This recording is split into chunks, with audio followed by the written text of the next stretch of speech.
All right. Well, hey, welcome back to the Massive Impact Challenge. I'm super excited for today. It's going to be a lot of fun. Yesterday, we had a lot of fun around workshops, and it was awesome to see everyone's commitment to the challenge.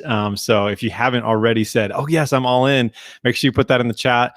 And we got to make sure that this is very interactive, right? Like, if whether you're live or you're watching the replay, I want you to be commenting, like, "Hey, like, this is what I'm learning. This is what I have questions about," and stuff like that, so we can help you out. And so, first of all, like, tell me where you're calling in from. Let me know like where you're calling in from today, and then let me know too whether you're watching this live or the replay, because it'll help us all interact a little bit better together, and just get you excited for all of this. And again, I'm very grateful for you being here and really excited for you to really be all in. It's been fun to see people saying, yes, I'm all in. I'm going to make sure I do this. And yesterday I mentioned that, it's a lot easier to choose to be 100% in than to be 90% in, because once you do 100%, like, your decision's made. Whereas when you do 98%, it's kind of like, well, you still have to decide. So that's what I want you to do, is to just be all in, say, I'm going to finish this, finish the workbook, finish all of the content and everything too. So I am super excited today for our guest. And Jeanice is an amazing person, and we've been able to work together over the last few months, which has been a lot of fun. It looks like we got some people from Utah, which is amazing. That's where I'm at right now. I'm in St. George, down almost in Arizona. So, and we got Colorado coming in. So this is awesome. So keep it up. And yeah, and so I'm really excited to be able to interview Jeanice again. I did actually interview her for the Pelvic Impact Summit, which was super fun. And I feel like I could probably interview her like once a month because of all the amazing things that she does. It's like she has just a ton of experience. And so I'm really like glad that you guys get to listen in today and be able to learn from her. It's going to be amazing. So and it looks like we've got Scotland too, so this is amazing. We've got an international audience here. And so I'm going to bring Jeanice on, and we're going to be learning about, like it says here, consistently making a difference through weekly webinars, which is going to be really cool, because it's a really powerful thing that you can do, and Jeanice has done an amazing job with that. And so without further ado, I'm going to bring Jeanice on here. Hey, Jeanice. Hey, Dustin. Good morning. Thanks. Or good afternoon or good evening, based on where you are in the world. Yeah. Thanks so much for being here. It's going to be so much fun. I'm really excited. And where are you calling in from today? Well, I'm actually from Florida today. So cool. I'm on spring break with my family. And so I'm in a little corner of the condo. Most everybody is still asleep, but they're fine. They're used to hearing me wake them up. So no worries on that end. Yeah, I've got my newborn just right over here too. So we'll see what happens. But yes. And then well, cool. Well, let's just have, if you want to just give a quick introduction to you about your story a little bit, and then we'll dive into, today's topic. Absolutely. Well, so, professionally, I graduated from physical therapy school in 95, and I had kind of a career path laid out for myself. I really liked orthopedics, but I wanted to get some other experience too. So I'm going along my path, and then I have my first baby in 1999. And so that was amazing, but I had a lot of pelvic floor dysfunction afterwards, and I really wasn't prepared for that. Nobody had talked about it, and I really didn't know what to do. And at that point, pelvic health wasn't discussed at all in physical therapy school. And so that was 1999. And so I saw a little ad in a PT journal talking about a pelvic floor class. So I'm like, okay, let me go. Let me find some solutions for myself, because I didn't really have any intentions of doing this professionally. Like, why do I want to look down there or do that to them? No, I don't think so. And I really didn't even know all that it entailed. So anyways, I went to the course, and it was simply a life-changing experience, like understanding my anatomy and how things work, and, how having a child may impact things. And so once I got that information, kind of like you, like when you have the information, you want to share it with other people. And so at that point, it was a really nice addition to my orthopedic skills as well. And so I kind of veered off towards pelvic health, and I started a private practice. And that was a big thing too, like, woo, because before I'd been working for a hospital system, and that you have that stability, right? And so then going to private practice and not having stable income, it was a scary thing. I know you said really quick, so I'm trying to go fast. No, it's good. It's good. Okay. So then, so private practice, at the beginning, like I had OBs, and I wanted it to be an exclusive pelvic health private practice, but there just wasn't the interest and engagement at that time. And so I was seeing everything, and it was great. And I think that's been really helpful for me as a PT as well, not to subspecialize so early. Over the years, pelvic health continued to grow, the outpatient therapy continued to grow. I opened up a home health agency. And so now we have 6 locations and a home health agency. It's really cool. And I'm incredibly blessed with a wonderful team.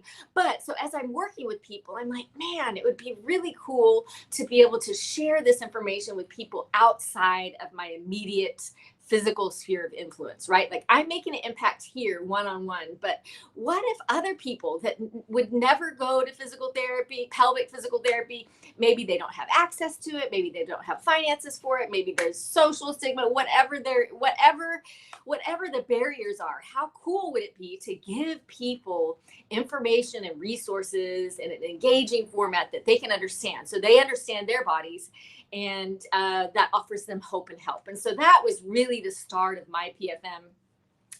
My first foray into this was a YouTube video, and I loved it, and I just knew it was going to go viral, and it didn't go viral.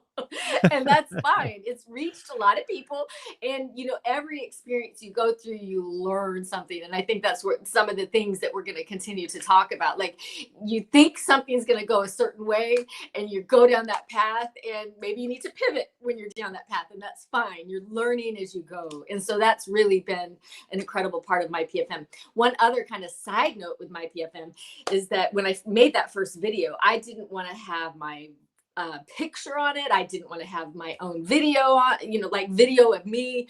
I even hired a narrator to do the voiceover narration of these stock images and these custom animations that I had made. So if you follow me on Instagram or YouTube now, you know that that's not the case. I'm out there. You see my face. I'm doing video, and honestly, it's been a huge learning curve too, because I'm doing most of my own video editing, my own graphic design. I'm doing a lot of the behind the scenes stuff that I never, ever thought that I'd have the interest or the ability or skills to be able to do. So that's a summary. Here we are. Oh, wait. And so my PFM is a nonprofit. And we have, multiple avenues to reach people all around the world. And we have 35 language translation groups. So I have volunteers from all over the world working with me to translate either videos or infographics or patient handouts into that target language so that people can share. Yeah, that's so cool. I'm glad you brought that up, because we have an awesome audience here that could help, and so definitely something to look into as well, because it's amazing. And I'm seeing here, right here. So yes, your videos are full of energy, so which is awesome. So I appreciate you sharing that, though, because I think it's always hard, like when sometimes we look at someone online and we're like, wow, I'm amazed at like what they do and how do they do that and things like that, where it wasn't natural in the beginning. You didn't even want to do it in the beginning, but then like the message was more important, than like the messenger. That's what I like to say. Because it's one way to say it.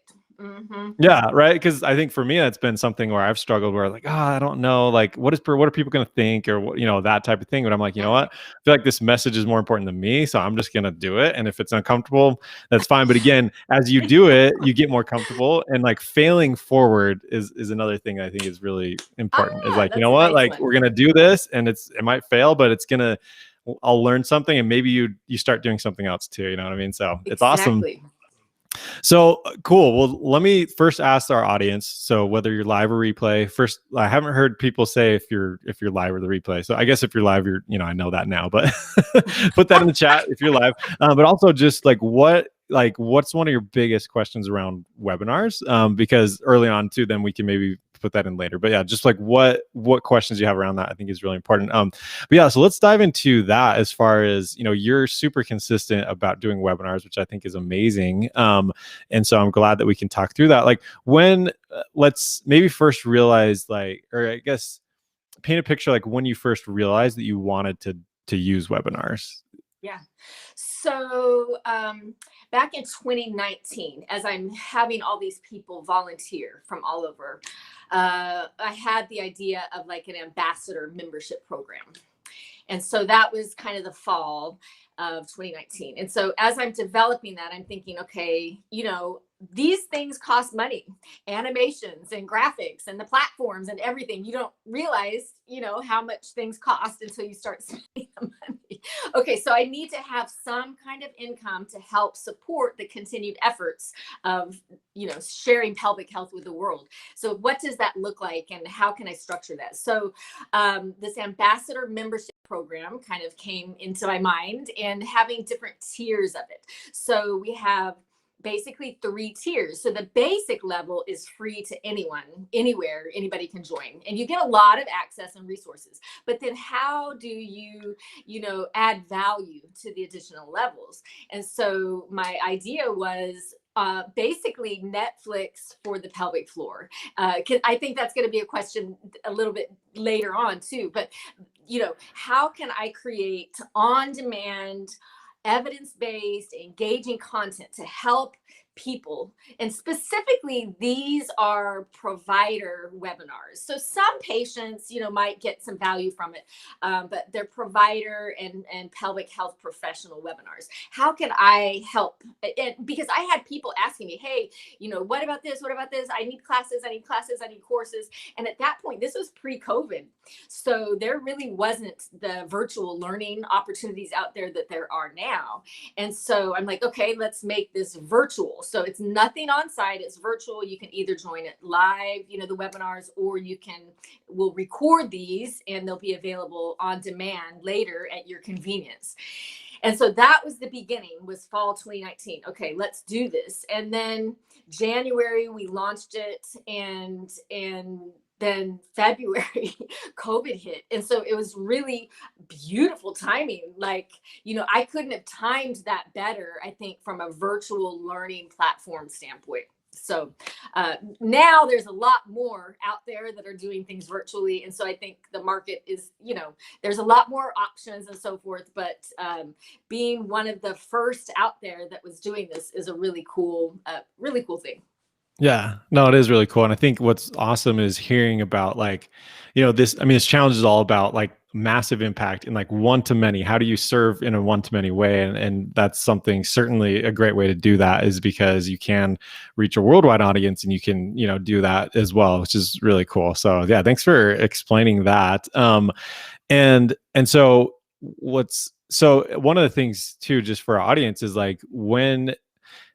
have you done a webinar or have you thought about doing that? I think it'd just be interesting to hear, whether you've done that or not. So put that in the chat. And then, so what for you, like, what were some of the initial struggles when you got started with it? I mean, really, so you would think that content would be a struggle, but that really wasn't a struggle because I was having so many great relationships with different experts that I was like, okay, hey, will you teach this course? Will you teach this course? Will you teach this webinar? So that was pretty organic in terms of the relationships, but figuring out the structure. Okay, so how can I incentivize these instructors to continue teaching for my PFM? What platform are we going to use? And then going even down to the smaller things like, okay, where are the courses going to be stored? How are people going to access them? Cover photos. Okay, do I have to pay people to continue doing all this? Because you understand, all of this takes time, money, and resources. And if you don't have the knowledge to do a lot of that, then you're outsourcing it. And outsourcing, you're always going to pay more, right, than if you do it yourself. So, pricing, and then pricing the webinars too. So I'll give you just a little example. Like, okay, so we're nonprofit. So I wanted to make it super cheap. And these webinars are either available as part of the membership that you pay a monthly fee and then they're included, or you can purchase them a la carte where you just go, I like that one webinar and I want to buy that one webinar. And so initially I priced those a la carte webinars really, really low because, again, I'm nonprofit. I was like, I want it to be accessible to anyone that wants to learn. But the interesting thing, so like 2 months later, 2.5 months later. So in March 2020, okay, let me just give it a whirl. Let's see if by increasing our prices, what happens. Dustin, the engagement after I increased the price from that really cheap price was incredible. And so I don't know what the term for that is. I don't have an explanation for that, but it helped to benefit my PFM because it's helping to, pay for the graphic designers and all the things that go on behind the scenes. I was blown away. So our courses are still very, very reasonably priced, but I think that too cheap of a price is maybe a turnoff, or it's just not a good business model. So you need to have a fair market value, I think, is important when you're looking at your pricing. Yeah, that's really good, and that's some gold right there for everybody, because it is like when people pay, they pay attention, and sometimes when sometimes when they pay, like we had a it's just like if they're not paying enough, sometimes it's like, oh, they don't really think it's that valuable, right? So yeah, it blew me away. I was not expecting that, and so that was it was a good thing. And again, you can still access it for very, very reasonably priced. But so let's see what else I wanted to say something else with this. So also going through all the steps of a webinar, because you've got to figure out, okay, the whole calendar, right? Who's teaching what, so you don't have duplicate content back to back. And then creating a procedure, because we're creating cover titles, we're creating Zoom events, we're creating email reminders, we're creating all of these steps that go into a webinar. And then after the webinar, you get a continuing education certificate, you get a survey, you get emails after, and how do you access it after? So creating a procedure that walks you through step by step everything that has to be done for every webinar. And now I don't do everything myself. I just want to be completely upfront with that. But we have this procedure now that pretty much anyone with some basic, if you can do online banking, you could probably come and help be my assistant to help me walk through the webinar preparation and implementation and follow through. So I think having it all in a very organized format also helps people kind of believe in you and believe in your platform, and paying your instructors regularly on time. All of those things go into some of the webinar prep and so forth.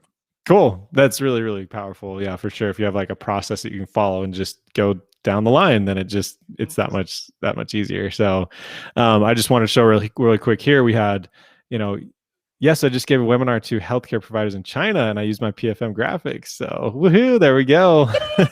So well, before we move on, I'd want to, get to this question. So what's the best way to advertise, and like how far in advance? So maybe we could talk a little bit of that, like, as far as advertising goes, and then how far in advance and stuff.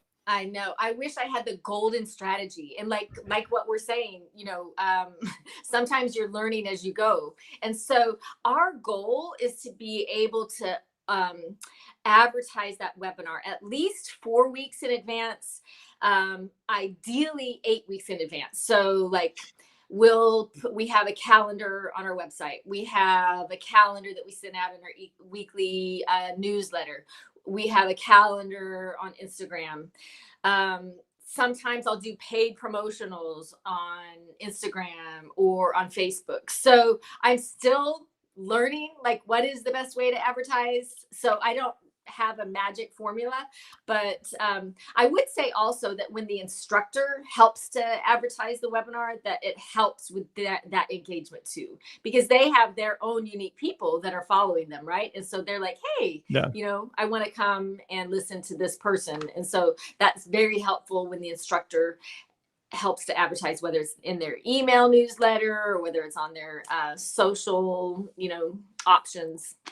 Mm-hmm. Cool. Yeah, that's really helpful. And what I would add to that is just that it may depend on a lot of things. That's what I would say if I was like doing a one-on-one consultation with someone. It's like, okay, well, like, what is your audience size right now? Like, and what's your email list size? Cause like that's gonna, play a role in this, because I think sometimes, I know initially when I was launching some product, I was like, oh, cool, I'm just gonna like post every day, like do a video, and then like I'll launch this thing and like all these people will come. And it's like, if I had a big audience, maybe that would have worked, but like it didn't. And so it's like that flopped, but I'm glad that, I could have that experience, something to like talk about. But, it kind of depends like what some of your resources are. And then, yeah, as far as, I mean, advertising, you can certainly use that too. But it's just, part of it, I think, goes back to like your goal as well for like the webinar, and understanding all the numbers too. It's like, if you are going to be running ads to it, is it a paid webinar or is it free? And then you're, pitching some sort of service at the end. And so just, it all kind of will get factored into that. Absolutely. That's really good. Cool. Well, thanks for the questions. Keep them coming. This is great. So we talked about some of the initial struggles and why you thought this was powerful. Like, and I think you touched on this a little bit. Well, what would you say is kind of like the overall like goal and strategy, or like the goal of this strategy? Yeah. So Netflix for the pelvic floor. Like, if you don't walk away with anything else from this interview, Netflix for the pelvic floor, to be able to log in and be able to go to a topic and to be able to access multiple instructors and multiple webinars on that topic that you're interested in. And so that will enable you to be able to be a better clinician, to be a better provider, to give you the tools and the current research and the current intervention strategies that that really make a difference in your day-to-day interactions with your patients and clients. Yeah, got it. Okay, that's really cool. And that's I think a good takeaway for all of us is to think about like, and I've taught people about kind of like your one big thing. And this is, can certainly apply to like your entire business. But even if you look at just like a specific thing that you're doing, it's like, okay, my program here, like this is like what it's, it's like Netflix for like the pelvic floor or whatever. Like having something like that can be really powerful, because now like, and it's easy to convey that, and it's easy to focus on like the whole goal of that, so I think that's an important piece, is to understand, okay, this is like what I'm trying to do here, because some people, they would do maybe a weekly webinar that is to maybe it's to fill their practice, or maybe it's to sell something online, not so much like a program, you know what I mean? And so just having that like strategy in your mind about, okay, this is the purpose of that, I think is important. So yeah. And just like, I think it really is important to help identify that early on. But if you don't have a catchphrase, that's okay too. Like, I didn't even come up with that. One of my, we sent out a survey to our members, and that's what she responded. She's like, this is amazing. It's like Netflix for the pelvic floor. I was like, oh yes, thank you. You just made my world, not just my day. So kind of identifying who your target audience is and what you're trying to help them with will help with that catchphrase, I think. Yeah, agreed. Totally. That makes sense. Cool. And then you did touch a little bit on like your process for utilizing this strategy. And so let's dive into that a little bit. And also too, if if you guys have other questions, perfect time to ask. So, so you mentioned you have like a procedure. So, and then I know, I talked about like coming on as, as a virtual event, like strategist and stuff like that. And so I know like some of the process there of like, oh, here's this calendar link and you fill out some information there. So walk us through a little bit, some of those steps that you have set up that just make it really easy to be consistent. Multiple platforms. And I also just kind of want to say that I struggle with consistency. So I'm really excited that we're in year 2 now of at least 3 webinars each month. And that's awesome. I'm proud of that, because I am very much the person that I'm like, yes, let's do it. Okay, let me now move on to the next project that came into my mind. So going back to kind of some of the steps and the processes. So like, let's just even look at the different platforms that I'm using. So I'll use OneNote. which is a Microsoft, kind of like a virtual notebook. So I have different Yeah. pages of videos and processes where I'm helping to keep everything organized. Whenever we do a video, or the instructor sends me their logo or a cover photo or their outline, I have a SharePoint folder. So each instructor has a folder, and then they have sub files within that folder, and if they teach multiple courses, so having that layout, like where are you going to put your files and how are you going to organize them and how are you going to keep track of things. Again, kind of, we talked about the platform. So what platform are you going to use? I would strongly encourage people that are, haven't signed up for anything to do those trial memberships. So do a 14-day trial or a 7-day trial. Dive in before you actually, put the money in, to make sure that you like how it's laid out and you like everything that it can do. I would even look at some other kind of, if whether it be pelvic health or not, like if you've seen another webinar platform or membership platform that you like how they're doing things, even ask questions like, hey, how did you create this? What platform did you use for this? And I find that a lot of times, 99% of the time, people are very open and willing to share their platform or how they're doing things. Scheduling webinars. So choosing a day, choosing a time, and looking at your audience there too. So is it mainly in the US? Is it Europe? Is it Australia? Is it Asia? Is it the Middle East? And you're not going to find one time that works for everyone. So what we've kind of done with My PFM, we'll have some webinars at 1 p.m. Eastern, and then some webinars at 8 p.m. Eastern. So we're trying to target most everyone with live. Again, if you can't join live, you'll still be able to view it on demand later. But I think live is just so much more engaging if you're able to do that. And then also choosing a zone that you advertise in. So initially I was advertising with the instructor's time zone, and that was really, really confusing. So I've just chosen New York City. Eastern Standard Time is what I'm advertising everything in, regardless of where the instructor lives, and so having that consistent time zone, it seems minor, but even most webinars, I'll have people saying, what time was this? Or, it's confusing. And I even get it. Like, I struggle because I travel, even, I used to travel way more before COVID, but, figuring out, this meeting is so many struggles with the time zone. You wouldn't think that it should be, but it really is. And then creating little Zoom tutorials. So this is something that I had one of my assistants do. Basically taking each of these steps that we've created in this procedure and doing like a Zoom share screen where she's walking the person through a 1 to 2 minute tutorial for that step, and then saving that in OneNote and having that as part of the instructions. So somebody coming after her can just click on it and like, okay, that's how we do this. Okay. Oh, and another thing, keeping a master file of all your vendors, your usernames and passwords and websites, and when this subscription expires. Like, it's a lot to keep up with. So you've got to have it down, because you cannot remember all of that. And if you try to do everything yourself, you're like, depending on what scale, I mean, you're going to need to do a lot of this stuff at the beginning on your own, but as you grow, you're going to need to have help and to really continue to do a good job, because you physically won't be able to respond in a timely manner to all the requests and to take care of everything. And so you're going to have to delegate. And so once you're delegating, what's the best way to delegate, and how do you make sure that the training is there, the resources are there for your team? Yeah, no, that's so good. I think it's kind of like, is there something you could hand to someone and they could go through a checklist or something like that and be like, okay, maybe I guess the thing is, like, even if you do that and you write it out and you show it to someone and then they're like, well, where do they get stuck? Then, oh, well, that's what I need to add. I need to add this piece and that piece. And then by the end, it will take some time, but then you'll have that all figured out for sure. So, and then the it's helpful. Changes. Yeah. Sorry, right. to interrupt you, because then the platform changes. Then you're like, oh, well, I've got to redo this. But yeah, that's life. Life changes the constant, right?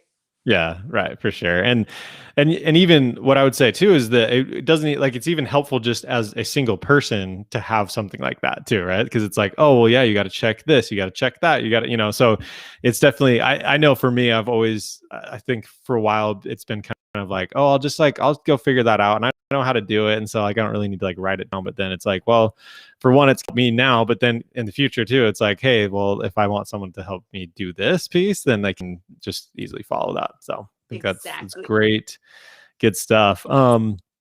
So let's talk a little bit about like how this has changed your business. Like when you started this, sounds like a couple years ago, and now you're like, okay, like we're on year two, which is really cool.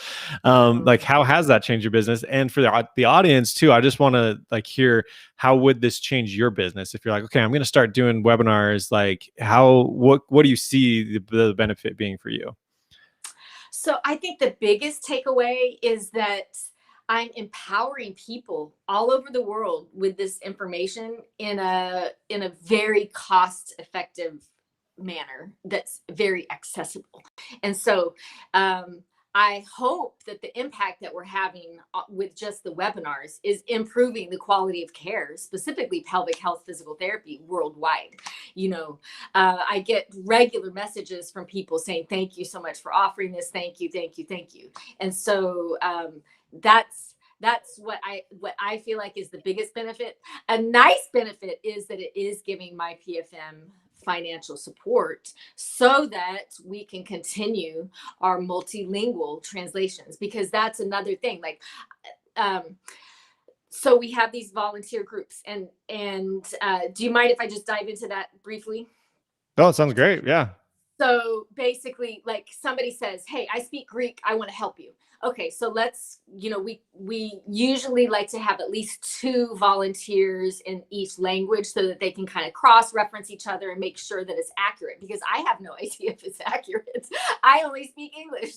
I have a little bit of Spanish, but nothing that could be even said that be close to bilingual. So I'm relying on them for the reliability and the accuracy of the translations.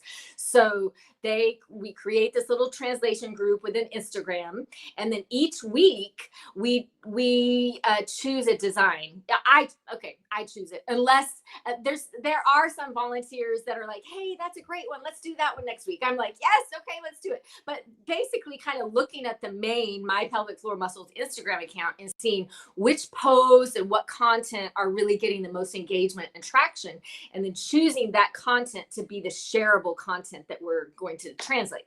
And so we'll send them the English words, like, okay, here's all the things that we need you to translate. And then they'll type it out and send it back in the DM. And then we copy and paste that into Canva and create a Canva design in Spanish or Portuguese or Italian or German or whatever. And then we send to them in Instagram, the DM groups. They communicate amongst themselves, this needs to be changed, or it looks good as is. And so then that's the design.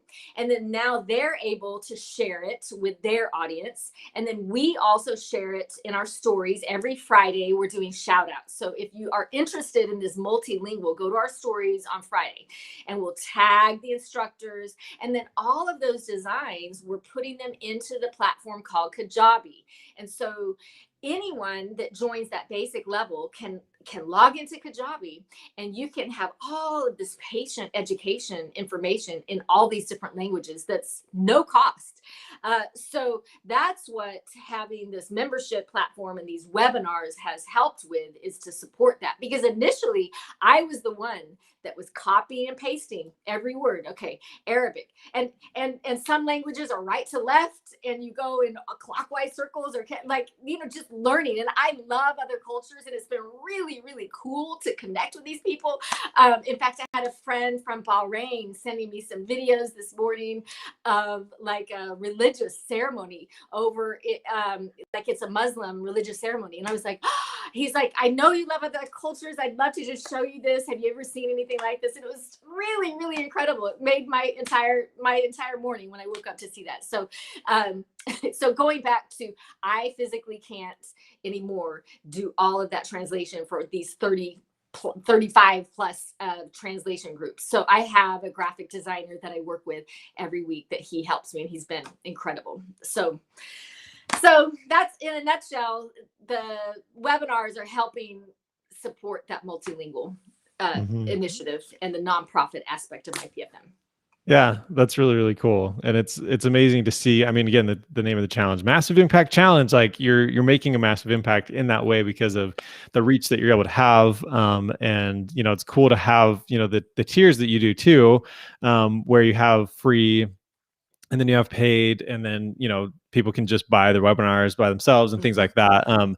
But I just think, and what I would just mention too is that like make sure like don't get overwhelmed, like it's like just pick one thing and like focus on that, because again it's like sometimes it's hard to hear like, oh, but like I don't have a graphic designer, I don't have all these things, and like maybe I don't like, because sometimes we complicate things a little bit too much. So in the beginning it's like we have all these tiers and these levels and these different things, but it's like start with what you can do right now, and then you can always brand out and do some of that too in the future. Yes. And if you were going to subscribe to one platform for any kind of graphic design stuff, because you can do a lot yourself, is Canva. Canva is amazing, and they have a lot of self-help tutorials, and YouTube has a ton of tutorials on Canva. So I highly encourage you to check out Canva, because you can do so much stuff that you never thought. If you're a therapist or if you're not a graphic designer and you have no skills, you can still do an amazing amount in Canva. So I would strongly encourage you to check it out. Yeah, for sure. And you mentioned Kajabi too, and I love Kajabi. Yeah. So if you're going to be selling stuff online, then just go with Kajabi. I know a lot of people say, well, it's kind of expensive, and while it seems to be expensive, like it covers so many, like you don't have to have 8 different platforms now, like you can just have this one. Yeah. And if you're really like in it and like you're committed, like if you have a plan, it's like, okay, I'm going to be selling this and that, like then it's going to be covered. And so just like anyways, just save yourself the headache of not having to go Yeah. through all these different Kajabi's amazing. platforms. And so even just if you did just email, like that in and of itself, like once you scale is going to actually cost a lot, and Kajabi like scales a lot better to it. So anyways, but it's a great platform Mm-hmm. for sure. Yes, um absolutely. Absolutely. and then yeah, so I think I guess we've answered everybody's questions. I just had a couple more. Sure. One is what are the best first steps for someone to get started with this? We've talked about like your process and going through all of that. But like, what would you say if like someone's just starting out? Like, what would be the first steps for someone to get going? Yeah. I think it's really important to identify who your audience is and what you're trying to do. So, are you trying to educate OBGYNs on what pelvic physical therapy is? Are you trying to provide resources for postpartum people that just had a baby?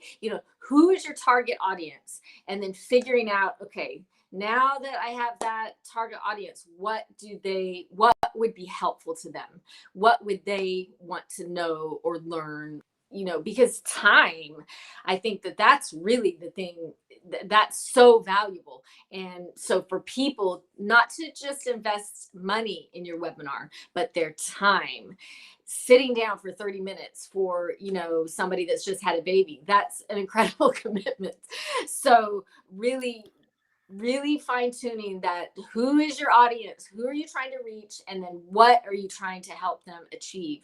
And that's going to steer you towards your content. And once you have content that people want, then everything gets easier, right? So really, that's where I would spend the time, is trying to really identify who your audience is, and then what you're trying to achieve with them. Mm-hmm. And a lot of platforms don't cost money either. So like Zoom, you can do there's some free memberships there. You can't do everything that you want to with that, but there Right. are some options out there.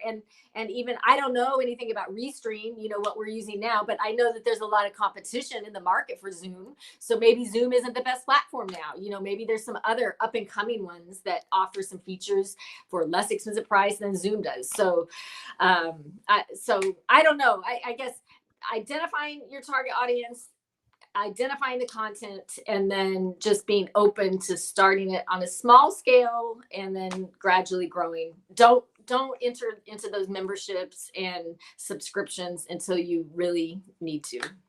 Yeah, right. Well, and what I would say is imperfect action beats perfect action every time. So, the idea that like, I think sometimes we feel like, oh, we have to like craft this thing. And I know initially for me, it was always like, oh, like I'd be envisioning this amazing idea, like, okay, like figuring everything out. And then I'd finally go and build it. And then I would like launch it and just be like, what? Like, it's like, I took so much time, not like sending it to people and getting feedback and things. And so it's like, it's just really important to like just take action and go. And then as you continue to figure things, like people will start to tell you. And I think it's interesting too, because the challenge that we're the Power Over Prolapse challenge. One of the first things that we did is we surveyed your audience, and we had an amazing response of people. And if you don't have that yet, that's totally fine. But like that's what we did, just like what Jeanice is saying, that like, hey, like start with your audience and like what do they need. And that's like, that data is what really helped us to fine tune some of the content and fine tune, what was the initial, the program and different things that we put on. So I think it's, just that's, I guess, and back to that point about data is just, I know for me, sometimes I'm like I'm like very emotionally invested in something. And so then when it doesn't work out, it's like, oh man, it's like such like a hard thing, but it's like, just view it as data. It's like, okay, this is data. This is like, I learned this and this from this. So now the next thing that I do, it's just that much better because you already have that data. So absolutely. And you can apply that to everything, not just webinars, whatever you're doing, whatever program or platform, even your social media posts. Like sometimes I'll record a reel or create a post on Instagram and I know it's amazing. Well, honestly, most of them I think are great because I'm making it, right? And I wouldn't make it if I didn't think I didn't think it was good, but the audience speaks. So, okay, that wasn't great. Let's try something else another day. Just keep moving forward and letting all that information guide what you're going to do. And don't be afraid to jump in and try. I think that's one of the, one piece of advice to the challengers is jump in, go, don't be afraid, just do it. Like our friends Nike say, just do it. Instead of considering less than ideal outcomes as failures, consider them as learning opportunities, and be able and be willing to pivot. Like my first YouTube video, that I didn't have my voice and I didn't have my picture and I didn't have any live people on there, and I thought it was amazing.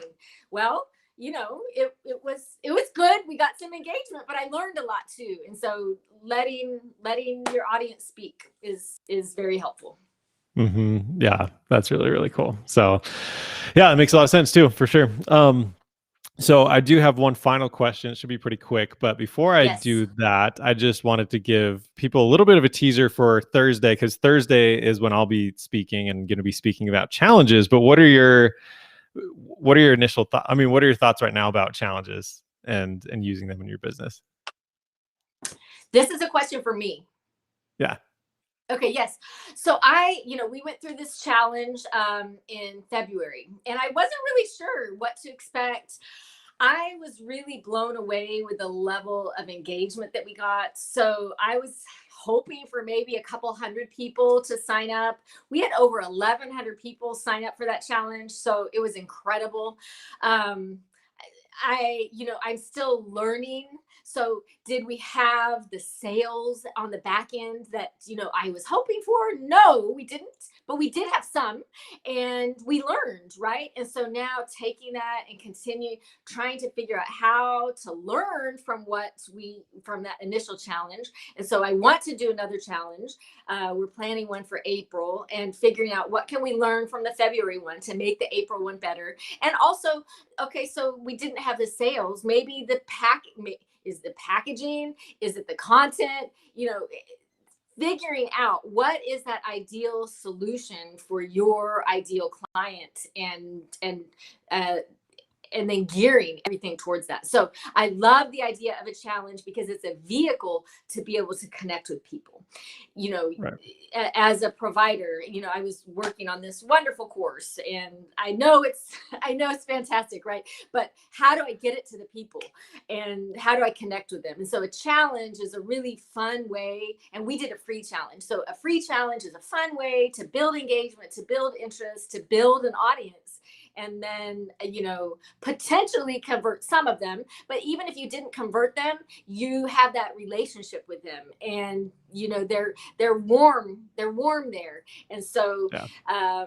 you're adding value to their lives, whether they purchase anything from you in the long term or not. And so it's a really cool way to be able to connect and engage and meet new Yeah. people. Cool. Yeah. Yeah. It was a lot of fun for sure to work together on that. And I And wouldn't it's, have done it without you. well, thanks. Appreciate that. So So he's it's amazing been to fun. work with. And I think say again. You're amazing to work with, and step by step through every piece of the process, you were there guiding and encouraging, because there were also some dark moments like, oh my word, is anybody going to sign up? Is, what's going to happen? And I was nervous because I am really good at hosting other people now, but rarely am I the actual speaker. And so actually being live, that was live 5 consecutive days, and we did 2 sessions a day. It was a very intense week with so much planning and energy that went into it. And so Dustin was just a phenomenal coach at every step of the way. So whatever you're doing, if he thinks he can help you with it, he probably can, and he'll give you his 100%. So I would encourage you to check out what he has to offer. Well, thank you. Appreciate that. And I didn't mean for this to be like a testimonial, but hey, this is amazing. So appreciate it. But no, I think it's really cool when I think about it, like the fact that, you launched a brand new like coaching program and that we had people interested. And now, like, as you're telling people even about like the transformation, that more people are even interested now. And I think that's, anyways, this next one will be fun to see, like, now that you have like some stories and like almost like results to show, like how different that is. But it'll be fun. So I'm glad that you're enjoying that, because it is definitely a fun way to engage. So make sure you show up Thursday so you can hear more about challenges, because they're super powerful. So the last question I just wanted to ask was, so if you could just give one piece of advice to our challenges, what would you say? And it doesn't have to be webinars, like it could be, but like if there's just one thing that you could say, like, what would you say? Yeah, jump in. Don't be afraid. Just do it. Like, fear holds us back, and put that away. And you have something unique to offer people. Even if somebody else is doing something similar, you're unique. And so you're going to do it in your own unique way. And people are going to respond. There's going to be people that will respond to you better than other people. And you never know who you're going to be able to connect with.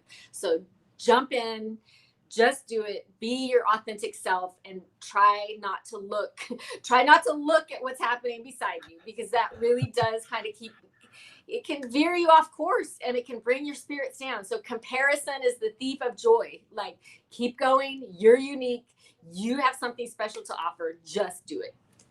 Yeah, that's so good. I love that. And to be honest, like the more that I've opened up and been like authentic and real with people, that's when people really open up to, and they're like, oh yeah, I totally resonate with that. And like, so just totally be you. That's amazing. So, well, everybody, make sure you say thanks to Jeanice. Make sure you go check out my PFM as well. There's a bunch of, obviously even free resources too, even if you're not in one of the paid, memberships, but definitely an amazing, resource to have, and definitely someone that's just awesome to work with. It's always been fun to be able to work with Jeanice. So for all the challengers, make sure that you do your homework. So there'll be you should have the workbook by now, but there's a couple questions there, so it shouldn't take you too long. But really talk through kind of, okay, we talked about webinars and like, how do I see that, working? Because for me, the goal is that by the end of this challenge, you really feel like, okay, like I've heard about, workshops and challenges and emails and challenge, like, and webinars and stuff like that. And then like, this is like the one that I really just want to like go in, because again, like sometimes we want to do all of the things, but like, if you just pick one and focus on that, then it allows you to see that success. And so make sure you do that and get that all going. And then we'll check in tomorrow. And then I'll jump on here in a little bit as well, just to do another giveaway for Build Your Event Live. So excited for that. But I'll do another little quick stream for that. So thanks again. Looks like we're already getting some thank yous for you, Jeanice. So thanks so much for coming on here. Thank you, guys. Thank you, Dustin, for the opportunity. Thank you, everybody, for joining, and have a great day or evening wherever you are.